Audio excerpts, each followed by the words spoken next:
One day in a small town, a local philosophy professor, known for his unique teaching methods, made a special visit to a primary school. The day of his visit, he arrived in a classroom, an intriguing glint in his eyes and a large, empty glass jar tucked under his arm. This caught the kid's attention instantly with an air of playful mystery. It was clear this wasn't going to be your usual school day. He placed it on the table in front of everyone, and then from under the table, he brought out a pile of large stones, each about the size of a fist. Carefully, he began placing these stones into the jar one by one until he could fit no more. He turned to the class and asked, "Is this jar full?" Seeing that no more stones could fit, the students nodded and replied, "Yes." To their surprise, the professor then pulled out a bag of pebbles. He started pouring them into the jar, shaking it slightly. Pebbles, much smaller than the stones, rolled into the open spaces between the stones again. He asked the class, "Is this jar full?" Now, some of the students started to understand his point and hesitated, but many agreed again. "Yes, now it's full." The professor then produced a bag of sand and started pouring it into the jar. The tiny grains filled all the remaining interstitial spaces between the stones and pebbles. For the third time, he asked, "Is the jar full?" Now the students, catching on, responded, "Probably not." Lastly, the professor pulled out a jug of water and poured it into the jar, saturating the sand. Only then did he agree that the jar was indeed full. He looked at his students and explained, "I want you to realize that this jar signifies your life. The stones are the important things, your family, health, and friends' things. That if everything else was lost and only they remain, your life would still be full. The pebbles are the other things that matter. Your job, your house, your car. The sand represents the small stuff, the trivial things," he continued.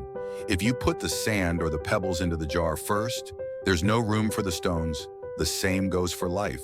If you spend all your time and energy on the small stuff, the daily to-dos and the mundane tasks, you'll never have room for the things that truly matter most. The stones are those things critical to your true essence and happiness. They represent spending quality time with your loved ones, caring for your health, but also pursuing your dreams and passions. If you don't prioritize these, you may find at the end that you've left out the most important parts of your life." He then concluded powerfully, "Make sure you put the stones in first. They are your foundation, your main pillars. They are your family, your health, your dreams.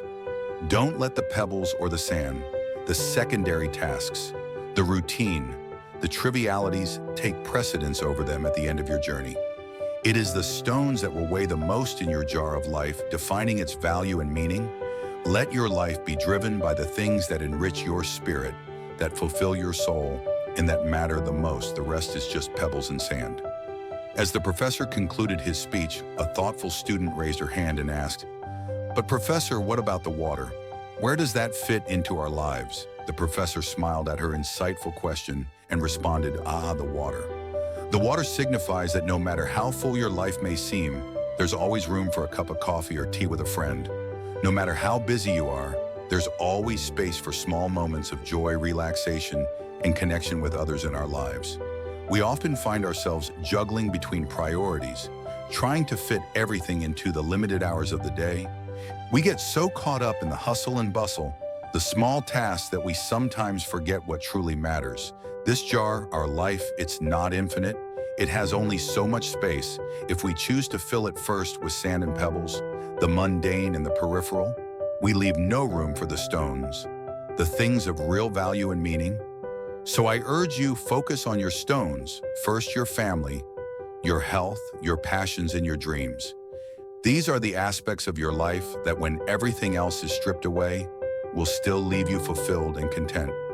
Take care of these precious stones. First, make time for those you love and care for. Nurture your physical and mental well-being. Pursue your passions fearlessly.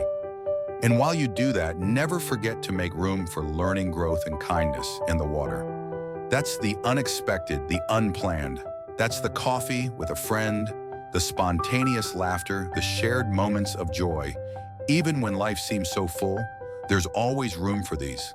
There's always space to connect to, relax to, simply be the pebbles in the sand. They'll fit in around the important stuff. They're the tasks and responsibilities that are necessary, but shouldn't consume all your time or energy. They shouldn't crowd out the space meant for your stones. In the end, remember, it's not about having a busy life filled to the brim, but about leading a fulfilling life, rich with experiences that truly matter to you. It's about not just counting the days, but making the days count. It's about balancing the stones, the pebbles, the sand, and the water in a way that enriches your life and brings you true joy.